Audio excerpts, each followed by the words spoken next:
萬萬沒想到，這一場轟轟烈烈的本地生活大戰還在繼續。9月10日的阿里26周年發布會上，高德地圖丟出一枚重磅炸彈——高德掃街榜。此功能的誕生可以說是戳穿了某些靠刷单推廣堆起來的好評榜單的最後一層假面。苦榜单9億的消費者和中小商家們給出了最直接的反應。掃街榜上線當日，使用人數就突破了4000萬，上線2周就有超過2000家餐飲店掛出了高德掃街榜上餐廳的招牌。那麼問題來了，一個導航軟件怎麼突然就成了餐飲江湖的新王？对于普通小店和消費者來說，這件事真的有用嗎？高德大費周章的進軍餐飲賽道，究竟是圖些什麼？在回答一切之前，我先問你一個問題：你有沒有被高分餐廳套路過？千里迢迢去吃的美食餐廳，後廚微波爐比廚師還多，照着熱榜點的外賣，結果對面連一個門店都沒有，跟着高分推薦吃飯，堪比賭命，輕則上吐下瀉，重則食物中毒。而這一切的原因，我想各位都清楚，那就是虛假點評。商家入駐平台，用戶打分的點評機制誕生之初，確實是為了消費者能夠優中選優，督促商家進步。可問題是，這套體系有一個致命的弱點：好評可以刷，評論可以編。當市場充斥着評分失真，高德的掃街榜便應運而生。作為僅次於微信、抖音、淘寶、支付寶的第5大國民级手機 APP， 用戶這些用腳投票的数據，幾萬人一次次往返實際行動，比一堆虛假的好評靠譜太多。畢竟過去一個5星好評，只需要打開軟件動動手指，但是在高德掃街榜上，打分的权重得需要用戶真的用脚投票，你得真的去，真的吃。每一個評論的背後都要有導航路徑、實際消費等等行為作為支撐。想要造假，就得把整個行動的鏈路都造假，成本就要高得很多。除此以外，高德還把芝麻信用體系納入到了評分權重，信用分越高的用戶，評價的權重也就越大，這樣的評論可信度也就越高。從長遠來看，高德掃街榜正在做的是重新建立一套基於真實行為數據的信用體系，把之前行業虛假繁榮的土壤直接拔掉。而在這套信用體系的背後，是對無數中小商家的解放和對整個餐飲評分風氣的改良。過去飯店想上個首頁，得靠送禮、靠關係、靠刷榜，飯做的難吃無所謂，只要會營銷，能夠投廣告，生意照樣做得紅火。而現在，只要你菜炒得香，酒釀得甜，實力足夠硬核，高德就有辦法讓你被消費者看見。打開高德掃街榜，你會發現上面不僅涵蓋年度必吃的狀元榜和精選上榜的附近好店，還特地設立了本地人推薦的掃街榜，最多人驅車前往的輪胎磨損榜和回頭客吃了又吃的多次榜，專門挖掘那些不善營銷但是品質優良的小店。我們在這裡舉幾個非常直觀的例子，在鎮江有一家開了幾十年的東北菜館開心飯莊，老闆看向榮過去在點評上從來不衝榜，評分一直不高，但是自從高德掃街榜上線了，他直接衝上了鎮江東北菜第1名，生意好到老闆請來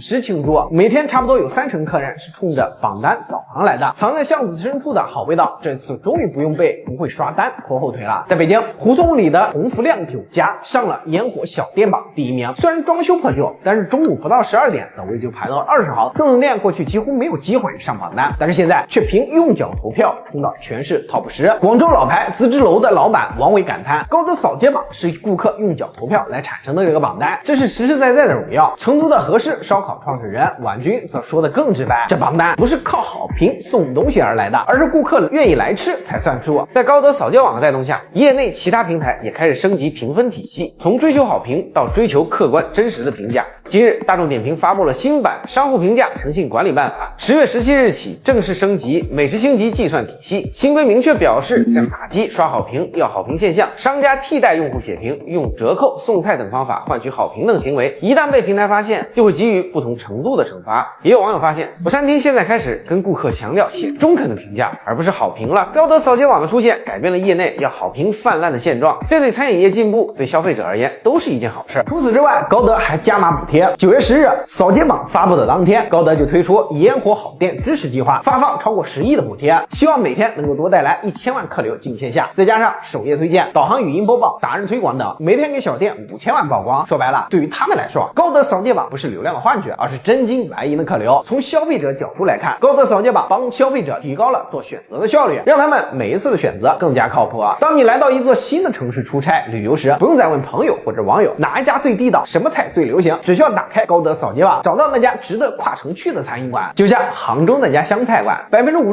的用戶專門從14公里外趕過去，超過1.4萬人收藏，這比任何一句好吃到爆的評論都有說服力。有人說，互聯網的終極競爭歸根結底就是誰掌握了我們的選擇權。今天我們討論高德掃街榜，其實不是討論一家餐館能不能多來幾桌客人，而是在討論未來10年我們的吃喝住住行誰來引導？是廣告，是評論，還是我们的自己的腳步？答案不言而喻。畢竟民以食為天，对於人們來說，最具有價值的不是套路，而是真實。高德這一次可能真的把餐飲行業的天花板給掀開了。這裡是率真財經，一個有溫度、有深度的財經博主，歡迎大家關注主頁，有更多精彩視頻。我們下期節目再會。